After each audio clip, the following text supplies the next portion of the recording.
Well, Louisville is a fairly segregated city. It has been for a long time, and in fact, it remains that way today.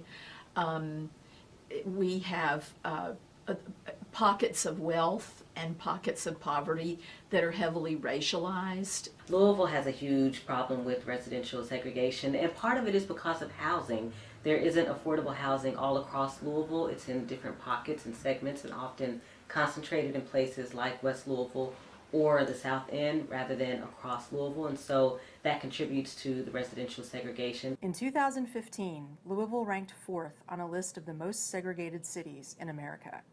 The list included cities like Boston, Nashville, and Detroit. For decades, Louisville has been divided on the basis of race and wealth. And while Louisville today is the most diverse it's ever been, the city is still segregated because of housing patterns that have existed for decades. African Americans weren't able to build wealth because home ownership is the single greatest way, still today, of building wealth in the United States. So they were disadvantaged in that process. Then you have the civil rights movement arising by about the time of World War II.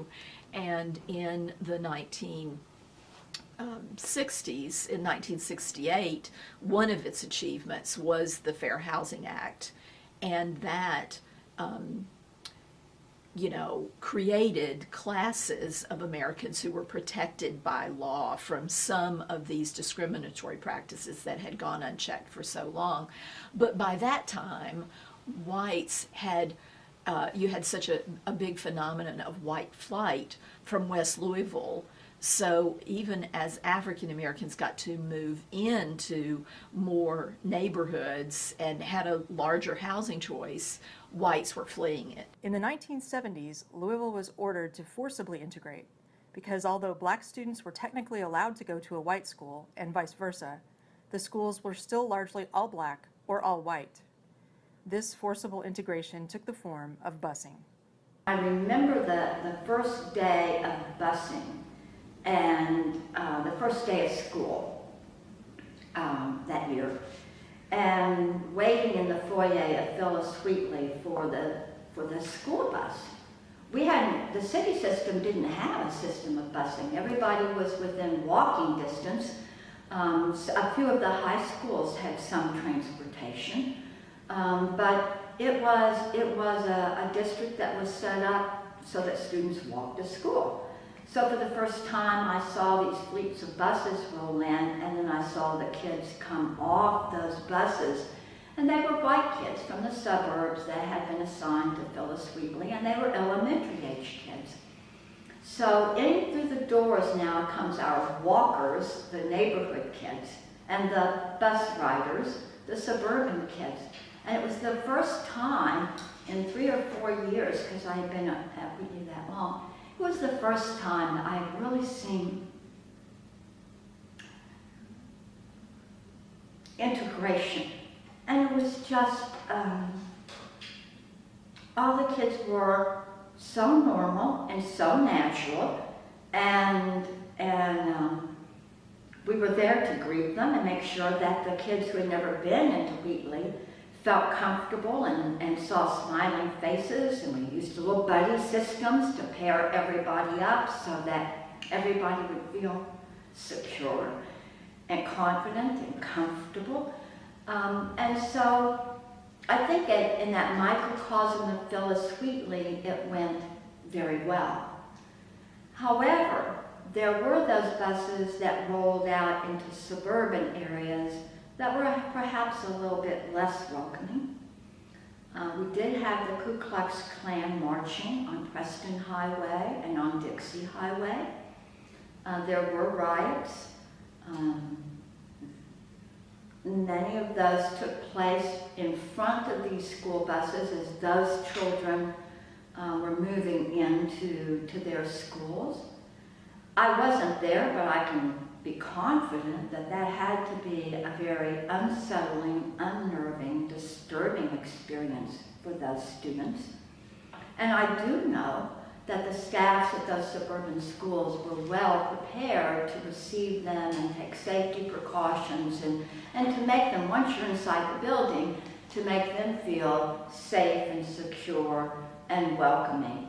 State Representative Attica Scott elected to go to a school outside of her neighborhood, DuPont Manual. I loved it because I had students who were from WTS like me or West Louisville, but then also from J-Town and Prospect. And so I got to go to different neighborhoods in Louisville that I otherwise wouldn't have visited.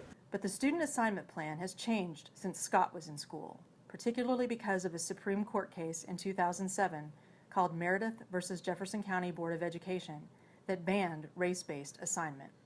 So currently, prior to 2007, the district used a race-based plan, and so the district assigned students based on the race of an individual student. And the district guideline was that we didn't want a school to have a school should have between 15 and 50% African American students, and that was our plan until 2007. There were a couple of different iterations of that plan. I think when it started in the 70s, it was based on the first letter of the student's last name to determine which years they would travel to another neighborhood to go to school.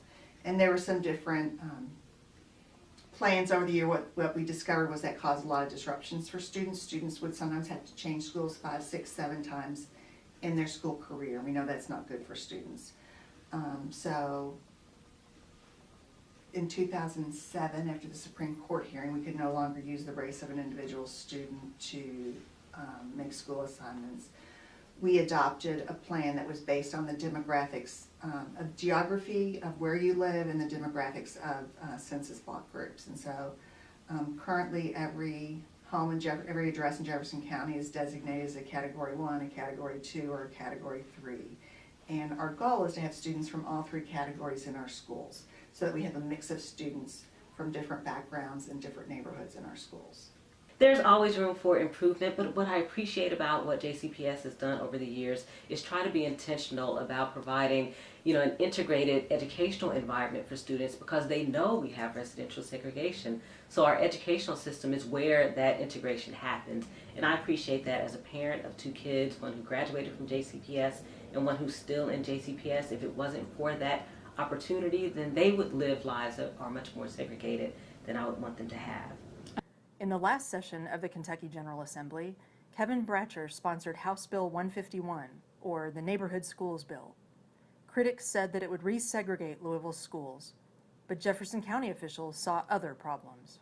It would provide less choice for families, because if we assign students to the schools closest to where they live, then popular schools that might have magnet programs, not necessarily magnet schools, but magnet programs, they might have their capacity filled with students that live close to that school. So it limits our choice. It also limits diversity, so that we know, because of residential segregated housing patterns, that if we went to a neighborhood schools bill or neighborhood schools plan, that some schools would be less diverse than they are now.